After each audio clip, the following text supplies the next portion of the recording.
శ్రీ సీతారామాభ్యాం నమః. శ్రీ గురుభ్యో నమః. శ్రీమద్ వాల్మీకి రామాయణము అరణ్యకాండము 15వ సర్గము. పంచవటికి చేరిన తరువాత పర్ణశాల నిర్మాణమునకు శ్రీరాముడు తగిన సూచనలను ఇచ్చుట, అంతటి లక్ష్మణుడు పర్ణశాలను రమ్యముగా నిర్మించుట. ఆ పంచవటి వివిధములగు సర్పములతో మృగములతో నిండి ఉంది. అక్కడికి చేరిన తరువాత సీతారాముల సేవలలో నిరతుడై ఉన్న లక్ష్మణునితో శ్రీరాముడు ఇలా చెప్తున్నాడు. నాయనా లక్ష్మణ, మనము అగస్త్య మహర్షి సూచించిన పంచవటికి వచ్చాము. చక్కగా పుష్పించిన వృక్షములతో ఈ ప్రదేశము అంతా కూడా చాలా రమ్యంగా ఉంది. తమ్ముడా, అరణ్యములలో ఆశ్రమమునకు తగిన స్థలాన్ని గుర్తించడంలో నీవు నిపుణుడవు కనుక ఈ ప్రాంతమంతా కూడా ఒక పర్యాయం పరికించి చూడు. మనము నివసించుటకు అనువైన ఆశ్రమ స్థలాన్ని గుర్తించు. లక్ష్మణ, మీ వదినయగు సీతాదేవియు నేనును నీవును చక్కగా మసులుటకు ఆ స్థలము అనువుగా ఉండవలెను. సమీపమున జలాశయములు, నీటి సౌకర్యము ఉండవలెను. ఆ స్థలము సమతలము కలిగి ఉండవలెను.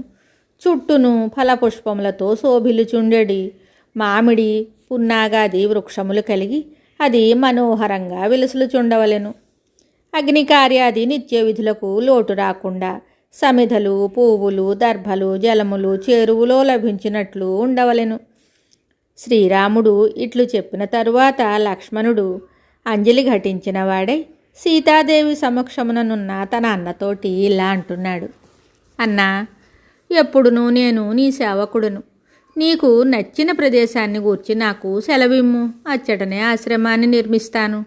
శ్రీరాముడు బుద్ధిమంతుడైన లక్ష్మణుని మాటలకు ఎంతో సంతోషించాడు. కొంత తడవు పరీక్షించి చూసిన తరువాత అతడు అన్ని విధములకు సౌకర్యములతో తనకు నచ్చిన ప్రదేశాన్ని గుర్తించాడు.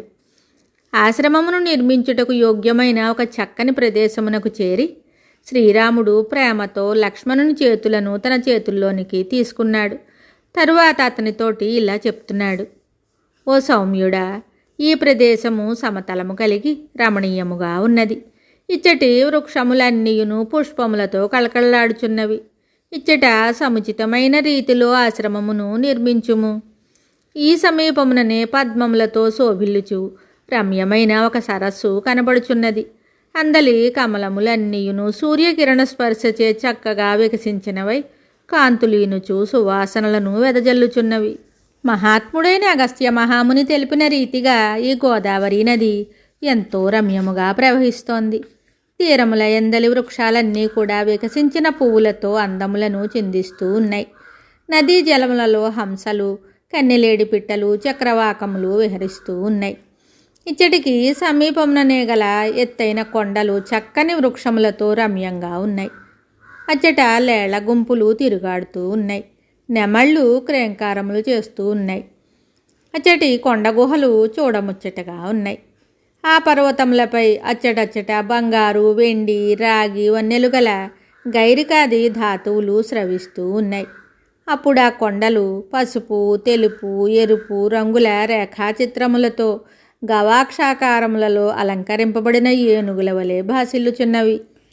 ఇచ్చటి గిరులు, మద్ది చెట్లు, తాడి చెట్లు, కానుగ, ఖర్జూర, పనస, మామిడి చెట్లు, జలకదంబములు, నేమి చెట్లు, పున్నాగ వృక్షాలు, తీయ మామిడి, అశోక, తిలక మున్నగు వృక్షములతో శోభిల్లుచున్నవి.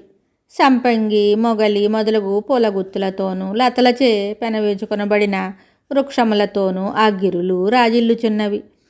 చందన వృక్షములు, ఒక విధమగు తిమిస చెట్లు, స్థల కదంబములు, పర్ణాసములు, సుగంధి నిమ్మ చెట్లు, ఉమ్మెత్త, ఇనుమద్ది, చండ్ర, జమ్మి, మోదుగు, కలిగొట్టు మున్నగు చెట్లతోనూ అవి శోభితములై ఉన్నవి.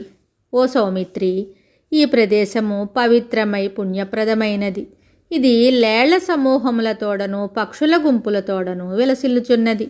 కనుక ఈ జటాయువు యొక్క సహకారముతో మనము ఇక్కడనే నివసిద్దాము. శ్రీరాముడు ఈ విధంగా పలికిన తరువాత మిక్కిలి బలశాలియు శత్రు సంహార సమర్థుడు అయిన లక్ష్మణస్వామి అన్న కొరకై శీఘ్రంగా ఆశ్రమాన్ని నిర్మించాడు. కార్యనిర్వహణ దక్షుడైన లక్ష్మణుడు త్రవ్వి తీసిన మట్టితో గోడలు పెట్టాడు. అందమైన దృఢమైన వెదురు స్తంభములను నిలబెట్టి వాటిపై పొడవైన వెదురు బొంగులను ఏర్పరిచాడు. ఆ బొంగులపై లేలేత జమ్మి కొమ్మలను పరిచాడు. వాటిని దృఢమైన తాళ్లతో బిగించాడు. తరువాత వాటిపై దర్భలను, రెల్లుగడ్డిని, కాకివేదుళ్లను, ఆకులను కప్పి సౌమిత్రి ఆ పర్ణశాలను బలంగా, అందంగా తీర్చిదిద్దాడు. తరువాత నేలను చదునుగా చేసి దానిని రమణీయంగా రూపొందించాడు. ఈ విధంగా సీతారాముల కొరకే నిర్మించబడిన ఆ కుటీరము నివాసయోగ్యమై, నిరుపమానమై, చూడముచ్చటగా ఉంది. పర్ణశాల నిర్మాణాన్ని పూర్తి చేసిన తరువాత బుద్ధిమంతుడైన లక్ష్మణుడు గోదావరి నదిలో స్నానం చేసి పద్మములు మొదలగు పువ్వులను, పండ్లను సేకరించుకొని కుటీరానికి వచ్చాడు. చక్కగా నిర్మించబడిన ఆ ఆశ్రమాన్ని అతడు సీతారాములకు చూపించాడు. తరువాత యథావిధిగా వాస్తు పూజలను, అభ్యుదయ శాంతి కర్మలను నిర్వహించబడ్డాయి. శ్రీరాముడు సీతా సహితుడై లక్ష్మణుడు నిర్మించిన ఆ ప్రశాంత కుటీరాన్ని కలయజూశాడు. ఆ పర్ణశాల పొందికకు సీతారాములు ఇద్దరూ కూడా ఎంతో సంతోషించారు. అంతట శ్రీరాముడు మిగుల సంతోషంతో చేతులు చాచి లక్ష్మణుని తన హక్కున చేర్చుకున్నాడు. తరువాత అతడు తమ్మునితో ఆత్మీయంగా మృదుమధురమైన మాటలను ఇలా పలికాడు. తమ్ముడా, నీవు సర్వసమర్థుడవు. నేర్పుతో నీవు చేసిన ఈ మహత్కార్యమునకు నేను ఎంతో సంతుష్టుడనయ్యాను. ఈ శుభ సందర్భంలో నా నిర్భరానందాన్ని ప్రకటిస్తూ నేను నీకు గాఢాలింగనమునిస్తూ ఉన్నాను. ఓ లక్ష్మణ, నీవు నా మనసులోని ఆంతర్యాన్ని చక్కగా ఎరిగినవాడవు. అందువలన నాకు నచ్చడి రీతిగా శాస్త్ర ప్రకారము ఈ కుటీరాన్ని నిర్మించావు. ధర్మజ్ఞుడవైన నీవు నాకు తోడుగా వచ్చి నీ కర్తవ్యమును నెరవేర్చావు. తండ్రి వలె నీవు ఎల్లవేళలా నన్ను రక్షిస్తూ ఉన్నావు. నీవు నా ప్రక్కననే ఉండుట వలన తండ్రి లేని లోటు కనబడ్డం లేదు. నిత్యము నూతన శోభలతో వెలుగొందెడివాడును జితేంద్రియుడును అయిన శ్రీరాముడు లక్ష్మణునితో ఇట్లు పలికి ఫలపుష్పములతో సుసంపన్నమైన ఆ పంచవటి యందు హాయిగా నివసించసాగాడు. సీతయును లక్ష్మణుడును భక్తి తత్పరులై తనను సేవిస్తూ ఉండగా స్వర్గలోకమున దేవేంద్రుని వలె శ్రీరాముడచ్చట సుఖంగా నివసిస్తూ ఉన్నాడు. ఇలా కొంతకాలం గడిచింది. వాల్మీకి మహర్షి విరచితమై ఆది కావ్యమైన శ్రీమద్ రామాయణమునందలి అరణ్యకాండమునందు 15వ సర్గము సంపూర్ణం. శుభం.